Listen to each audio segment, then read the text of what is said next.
Id-Dipartiment tal-Parole u l-Probation issa għandu uffiċini ġodda fil-Marsa. Il-post minn fejn kienu joperaw qabel ma kienx komdu kemm għall-ħaddiema biex iwettqu xogħolhom ukoll għall-klijenti tad-Dipartiment biex jesprimu l-ħsibijiet tagħhom. L-uffiċini kif jindika isimhom jilqgħu persuni li jkunu taħt parole u probation, qed nitkellmu dwar għajnuna lil madwar 1000 persuna, kif spjegat id-direttur Mirjam Sevasta. Sad-Dipartiment qed isegwi aktar minn 1000 persuna li ngħataw sentenzi bbażati fil-komunità kif ukoll persuni li ngħataw il-liċenzja tal-parole. Lan huwa li dawn il-persuni aħna ngħinuhom li ma jerġgħux jikkommettu reati oħra fil-komunità filwaqt li ngħinuhom ukoll sabiex jagħmlu reintegrazzjoni fil-komunità u jgħixu ħajja għaqlija u ta' bżulija wkoll.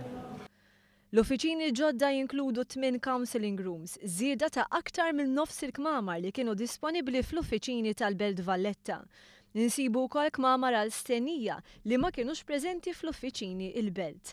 Da minn barra kamra l-infermier u oħra fejn jittieħdu testijiet mediċi.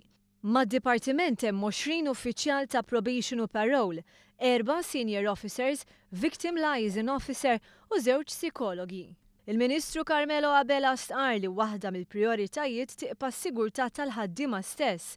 B'hekk ħasbu għal kameras tas-sigurtà li jkunu taħt monitoraġġ minn uffiċjali tas-sigurtà fuq il-post f'każ ta' aggressjoni.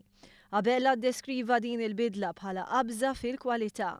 Il-post issa qed igawdi minn servizz ta' 2 psikologi forensiċi professjonali li bejniethom qed jaraw aktar minn 100 każ. Dan qed jagħmel is-sistema aktar effiċjenti għaliex qabel dawn il-każijiet kienu jkunu referuti għal dipartimenti oħra. Tkellimna mal-psikologa Chantal Avellino.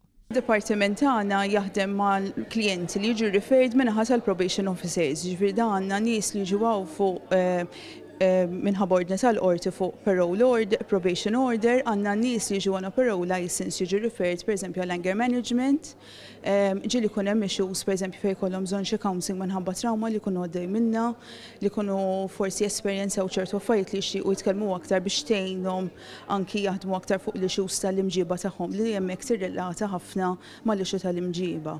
Hemm ukoll servizzi li nofru anke lill-istaff tagħna jiġifieri kemm bħala supervizjoni għax hawnhekk jagħmlu risk assessment u risk management ngħinu f'dik ukoll bħala support.